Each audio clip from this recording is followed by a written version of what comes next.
Hey guys, it's Jason. We're going to talk workstations a little bit. I think it's all kind of important to have a good, comfortable spot.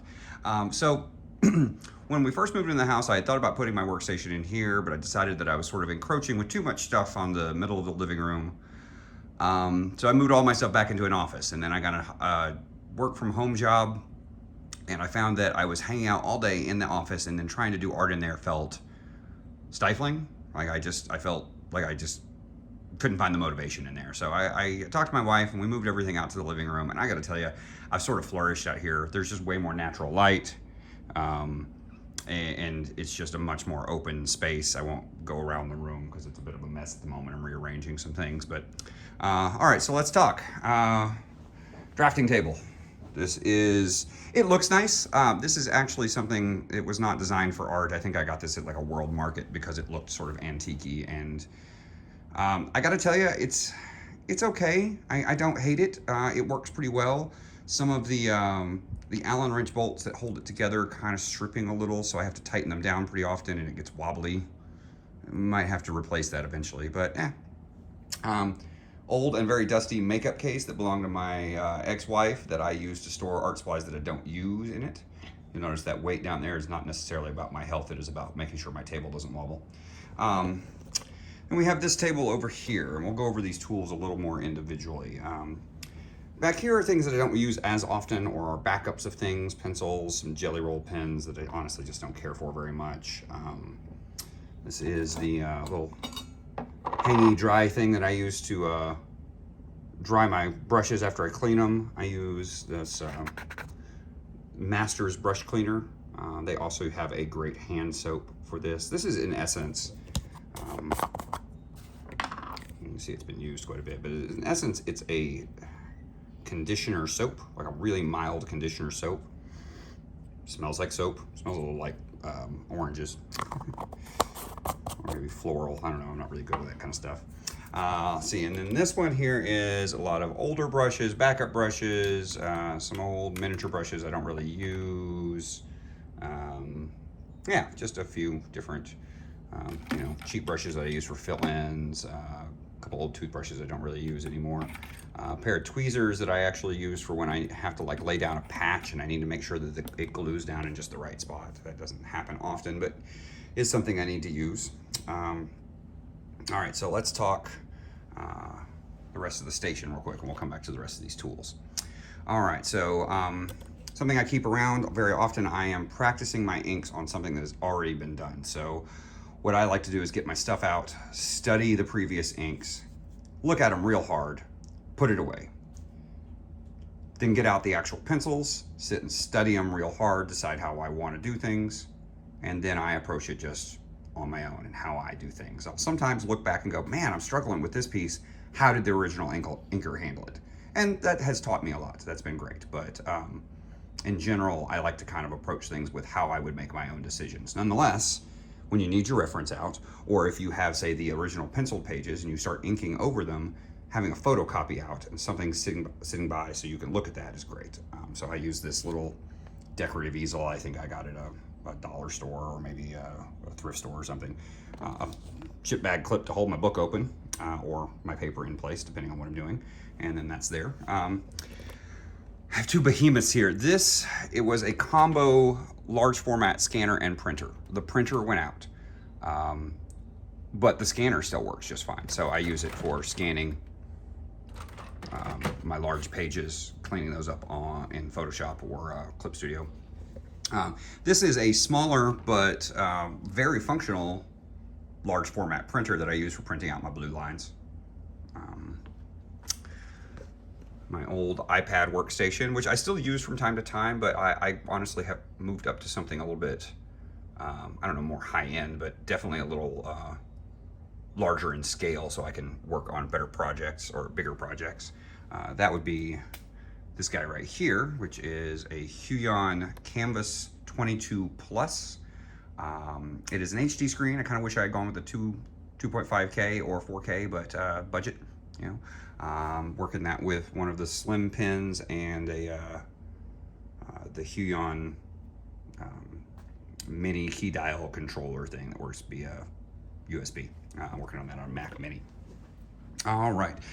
So down here on this table, it has some of my, I wouldn't say excess supplies, just things that are not my primary things that I don't have to use constantly and all the time. So let's look at that. Post-it notes for masking things, masking stuff off. It's really good for if you need to hold a straight line, but you need to do some speed lines, something along those lines. Just push pins. These are really good too, especially if you need to do something that is coming out in kind of a radial point, and then you can kind of line your ruler up along with that around that radius, and you don't have that you have that pivot point. A couple extra jars, a glue stick for also gluing down patches, a wrench that I use for pulling nibs that have gotten stuck in my holders out. This is going to be various templates and French curves, rulers, rolling rulers, flexi rulers, rulers that want to get out. Points down below if you can name what that references to. Okay, here's a fun thing. So inking rulers, inking templates have feet on them so that they raise up a little bit and that you don't smear your ink along the edges. I bought a set of cheap ones and did not really have the wherewithal at the time. So I've seen people glue pennies, nickels, things like that to the bottom of their rulers and stuff, and that works. But my wife does burlesque costuming, and we had a whole bunch of not sequins, but rhinestones around. So I have the fanciest feet ever for my my templates. I went through and glued them all into all of them, and including my straight rulers here. I've got rhinestones glued to those. I know it's weird, but it works really well, and it was super fast. See, then over here I've got some small little jars. We did these little jelly jars for an advent calendar thing this last year, and I've been using those to store my extra nibs. I've got different kinds of nibs in different jars. All right, let's see here. This is a cleaning fluid. It's actually airbrush cleaning fluid that I have watered down a little bit because it can be a little harsh and it can be a little much. And I don't use it very often, but occasionally I don't really like scraping my nibs, or if I'm going to be away from it for a few minutes, I'll soak it in there instead so I can just wipe it off when I get back. I don't use a lot of this, pretty rarely actually. 2 jars, one for black, one for clear, or for white. I highly recommend that you keep these separated. You're gonna end up with muddiness in your brushes. It's just a mess. Just keep them separated, trust me. Okay, so I have a candy jar here that I use for excess spill. That way when I do ink, if I spill over, I'm not getting it on the table. Obviously this is on a towel as well. And then I have this in my ink in an old Tiger Balm jar, which is something I actually picked up from Sandra Hope. I was looking for something small where I wasn't using all of my ink at once, but was heavier on the bottom. And the lid is good for actually putting a little bit of ink in and working from too. I do not tighten this lid down. I just simply sit it on the top. That way, if it spills, if it dries, it's not locked onto there. I've made that mistake, and I'll show you that here in a second. All right, so let's talk some other tools here. First and foremost, the ink I use. My favorite ink is Dr. P.H. Martin's Black Star Matte. I think I started watching several years back when I first started kind of getting interested in inking and what to do with it. I started watching Jonathan Galpion, his YouTube videos and DeviantArt about the products he used. This was the thing that I fell in love with. I'd used a lot of other inks, and this goes on with a thick opacity without feeling thick. It goes on smooth. It does not evaporate as fast as I would think it would. It is definitely waterproof. And it's matte. And I gotta tell you, I love matte for a reason. I have this feeling, and I used to believe this too when I was doing photography. I like matte paper, museum grade matte paper, because to me, the blacks are something I decide to be there. And if the image is glossy, then the natural environment around me is adding white to the page or glare to the page that I don't want there. Simple. So I want that matte finish so that you can just see those blacks deeply. It just looks so much more dramatic to me. Plus, I'll tell you, when you scan, if you have some kind of high carb or shellac-based ink, you're gonna end up with reflections and have to go through and digitally correct those, and that's just frustrating. So speaking of corrections, this is the correction fluid I use. I use a couple of different things for white, but this is definitely one of them, one of my favorites. Mainly because I like the texture of it. You don't have to water it down much. It doesn't go on pasty. It brushes easily, and you can use it with a pen. Other inks I use these for my repeatographs. This is actually the bottle that came with my repeatographs. I'm going to get another bottle of this soon. I've been told that you can use the Black Star in technical pens, and I don't doubt it. I actually may try it at some point in time, but this is a slow drying ink from Kohinoor, and it is designed for technical pens so that it doesn't dry up quickly and clog the pens. So it's a good stuff to have. Jim Lee likes to use this stuff a lot. You see, I'm not the biggest fan of this because you can't put the ink back in the bottle once you get it out. So you end up with this like random bottle of ink. I don't know, I don't like that, but you can buy it in a bigger jar that is reclosable, and I'm sure you can pour ink back into it, but this is $2 or $3. This Black Star India ink comes at $8.99 for an ounce.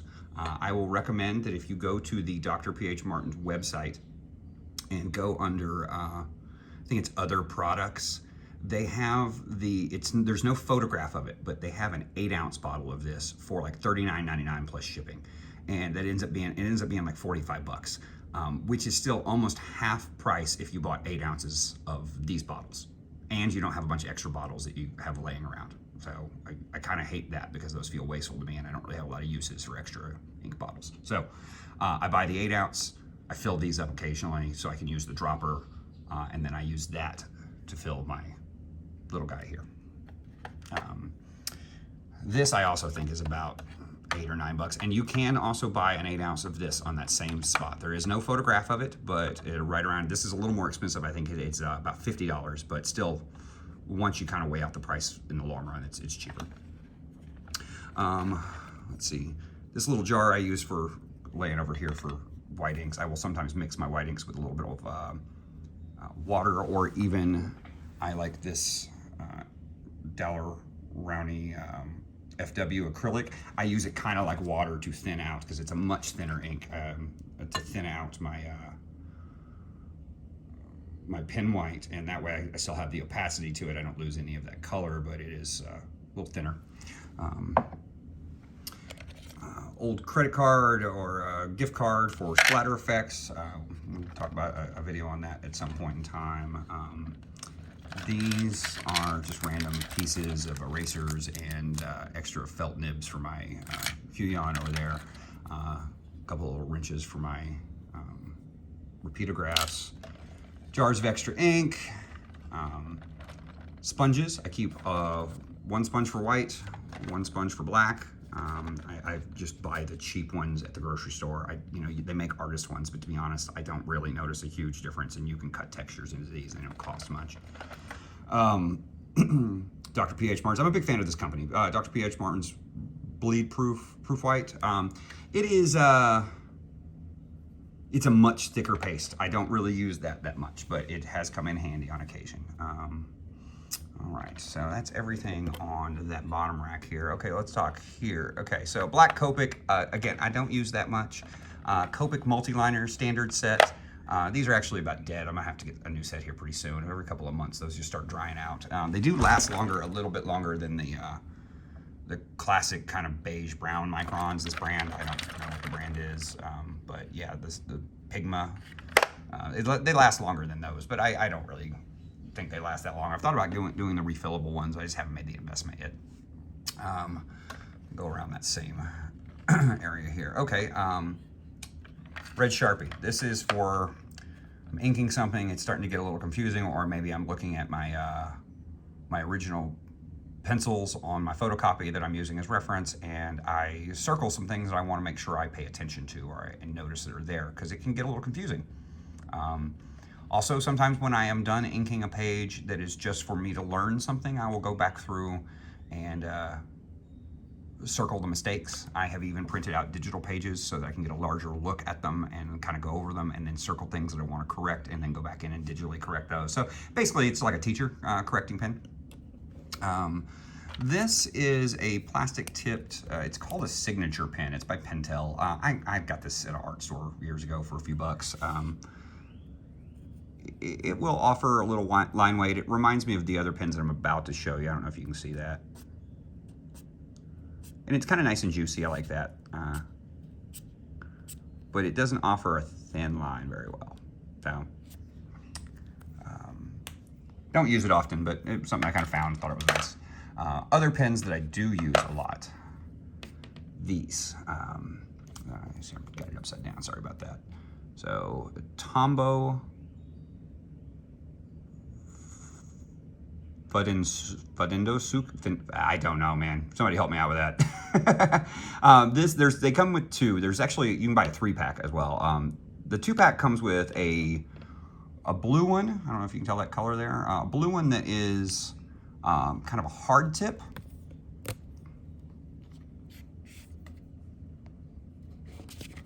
And that kind of looks like, I don't know if you can,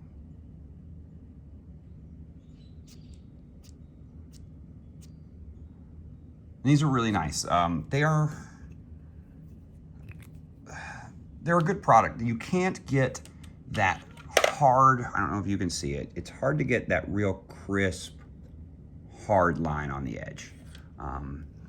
Then they also have this one in black, which is a softer tip. And I like this one quite a bit. A lot of folks like the harder tip because they press more, but I find this one gives me a much nicer little feather line, thin to thick. But yeah, I use those quite a bit, especially when I want to go back through and just sort of finish up or touch up feathering, or they work great over white acrylics in case you do need to do a touch up.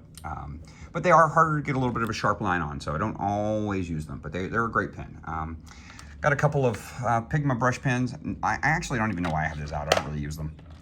Just there, I suppose. Let's see here. Let's go over my quills. We'll start with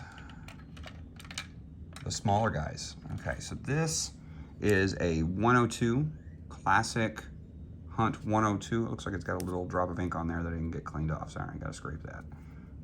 Classic Hunt 102 quill pen in your classic standard plastic $1.50 brown speedball holder, and then one of these little rubber grips that you use for pencils that you can get like a 10-pack of at dollar store for your kids' pencils. I buy them on Amazon, but they make it just so you're not pinching. You got a little bit rounder grip and it's softer, and you can make it a little bit more delicate, because the one thing you have to worry about with these pens is that if you press hard, you're going to pick up chunks of paper with that wet ink, and it's going to get mushy and messy and gross. That is a medium fine. The great thing about that is that it will give you a great fine line and some variety, but it will also, it's just soft enough that where you can kind of get a little bit of line weight to it as well, plus you can kind of sculpt your lines with it. This one it's kind of hard to tell in this color, but it's more bronze in color. This is a 108. This is a much softer nib. You see how that opens up there? That is going to be for, this feels a little more like a brush to me. You can really kind of get some nice thick to thin lines and some waves. This is great for texturing like rocks and kind of wild hair, or even like kind of explosions, things like that. I really love this pen for that. The 102 is the classic. It's the standard. It's what really most everybody uses. But the one thing I'm a big fan of Klaus Johnson. I grew up, reading Frank Miller like everybody else, and he wrote a book for DC Comics, on inking, and it has some great recommendations in there. But one of the things that he recommended on his Twitter not long ago that I had never really tried was the 103, which is more of a, concave. It's not a barrel, it's just a concave piece of metal. It will hold a little more ink than the 108. It is also flexible, but I feel like I have a lot more control over this. So I'm going to experiment with using this one a little bit more. And then that's just in your standard Kohinoor cork gripped holder. I like these quite a bit, although they do tear up easily, in my opinion. God, it looks like there's ink all over that, but that's just reflection. And then last but not least, for quill pens, classic G pen. I don't use this one much. I feel like I left it kind of dirty. Gotta clean that up. But I don't use these that much. I find them weirdly a little harder to control, but they're good for long, smooth feathering lines to me, tapering lines. Let's see. I'm not going to show you all of these, but we're going to talk about these guys. These are repeatograph pens. These are a lot like my Copic multiliners, except these do not use that hard plastic kind of porous tip that you get with the multiliners. These are, I'll break it apart a little bit. These have this little reservoir, and you drop ink into it, and then it goes through and down a little needle that works kind of like a small plunger into the end. I don't know if you can see how small that end is, but it's tiny.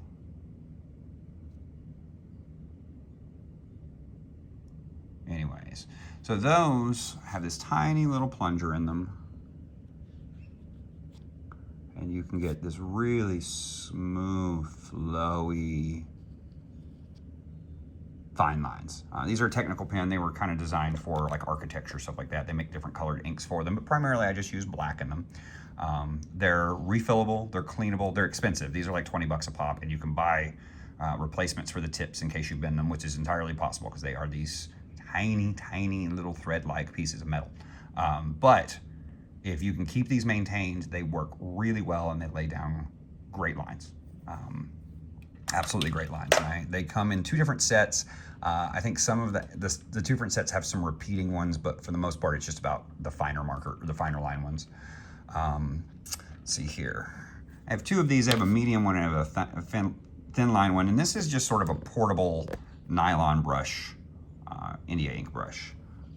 And they're great. I don't really have a problem with them. I feel like I can get a better and more accurate line with my actual brushes. So let's go over those real fast. All right, we'll start with the oddball. So I admit, and speaking of that Klaus Janson video, he has, and many people, including Scott Williams and a few other people, recommend the Raphael 8404. I went looking for it.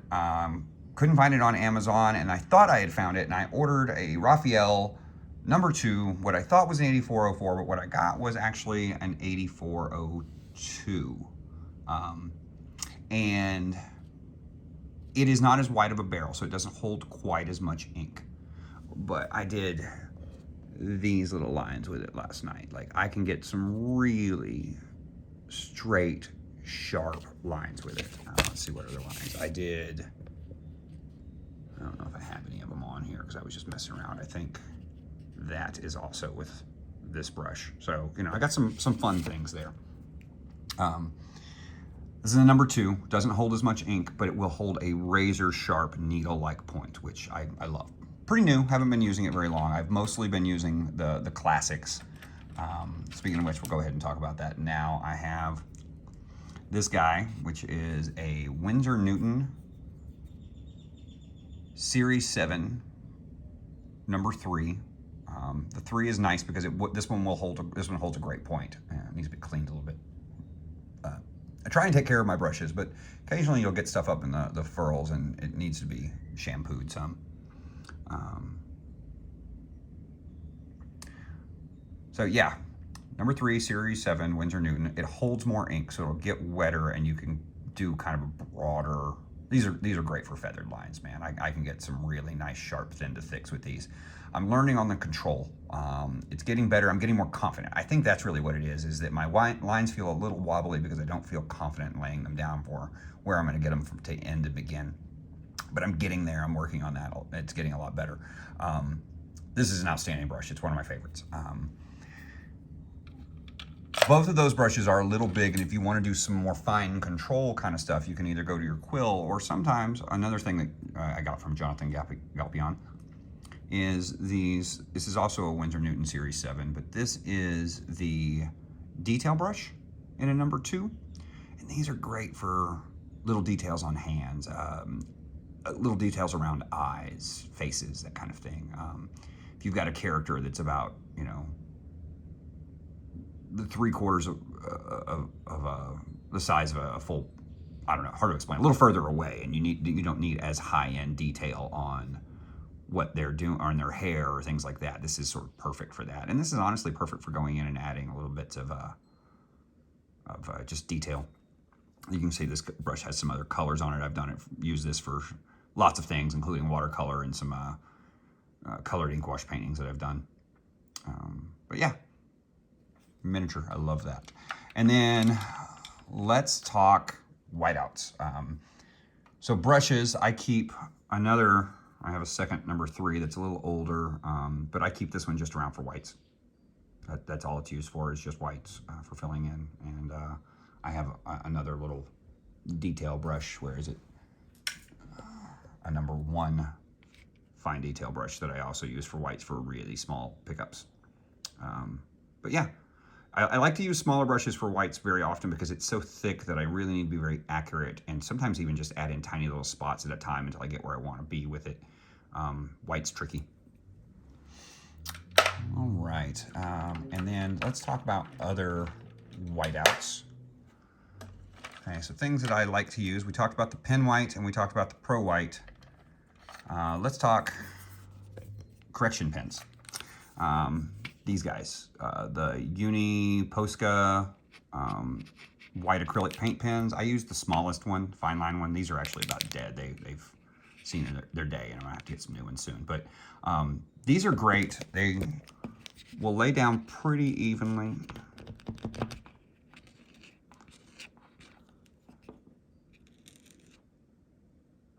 And if they don't go as opaque as you would like, once it dries, you can go back over it. And the great thing is, if you can get the layer nice and thin and have to go over it a couple times, so you can draw right over it with no problem. I love that. Then I will also sometimes use my pen white and things with quill pens. For a long time, I was using these jelly roll pens made by Sakura. And I have to tell you, I don't know, maybe these have just gotten old or something, but they gum up, and I find that they do not give me a good smooth line. They don't lay down evenly. I end up with this line where they sort of push out of the way in the middle. And I have dozens of these. They just don't really work great for me.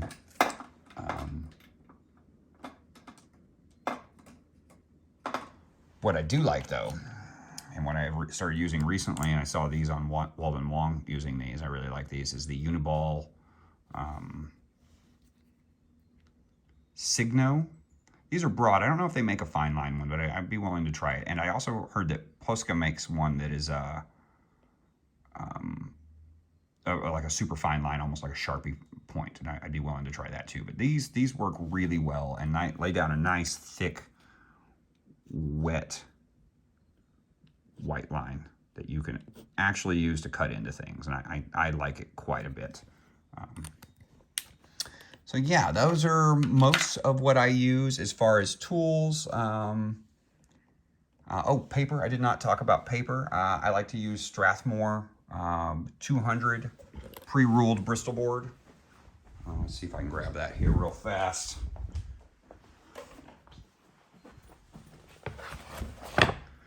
These guys, this is the 200, and to be honest, lots of pencilers like this because it has a light tooth to it, but I find it super smooth. It works really well for inking. I've tried the 300, I've tried Canson, I've tried Blue Line Artboard. None of those. Really, I like the Strathmore. It is not always the same. Sometimes you'll go for years and it's perfect, and then you'll go for like 6 months to a year where they've just changed something about the paper stock, or they've outsourced it to another place because they were behind or whatever, and it's just not the same. But I do love this artboard. It is ruled for your standard American comic. as an inker, you may or may not like that. I tend to like it. I tend to helps me kind of stay where I need to be, especially when I'm printing blue line out and double page spread kind of thing, so I know where to line things up. Another company that I have heard about and I'm very eager to try is Eon Artboards. They're a Canadian company and they provide art boards for Marvel, I believe. And I've heard just great things about inking on their artboard and great things about their ink. I might be willing to try that too. They also have a matte finish ink, and if I'm going to be ordering from there, I might as well order a test set. We'll see. If anybody knows anything about the Eon boards, feel free to check them out. I'd be happy to do a review on them, but I have not ever had a chance to use them. Trying to see if there is anything else around here. Oh, the only other thing that I really kind of pay attention to is I like to use old t-shirts for rags to wipe down my nibs. You got to keep your nibs clean while you're working, or else they gum up and they won't flow as well. So I like old t-shirts for that because they're soft and they don't leave a lot of fibers. These are like jersey knit t-shirts. Some people like to use denim. I've heard people using terry cloth towels. I find that those leave string, so I don't really care for that much. And then a little tiny hair dryer that I use for just drying things quickly so that I can get back to work. Oh, and that's my little cue board, so when I am inking, I know where I need to stay so that I can stay on camera, because I'm really bad about going off camera when I'm trying to ink for you guys. All right, well, that's going to be it. This is kind of a long video. I'm going to go ahead and wrap it up, but I appreciate you guys stopping by. If you have any questions, feel free. I will try and leave some, some things I didn't talk about here real quick. Just real fast, we'll go over them. Toothbrushes, black one, and a white one for splatter effect. Scissors, obviously. This is something I picked up from Sandra Hope.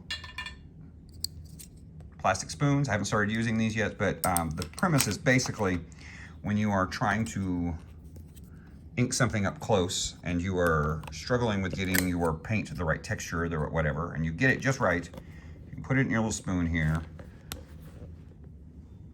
Take your brush and dip it, or even flick off the side of it, things like that.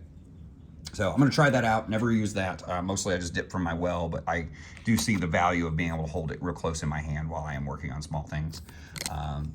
And then the last thing I'll talk to you about, or the last two things I'll talk to you about, is some kind of eyedropper thing for water, just to add water to your ink when it gets, oh, there's a little water in there, when it gets a little dried out.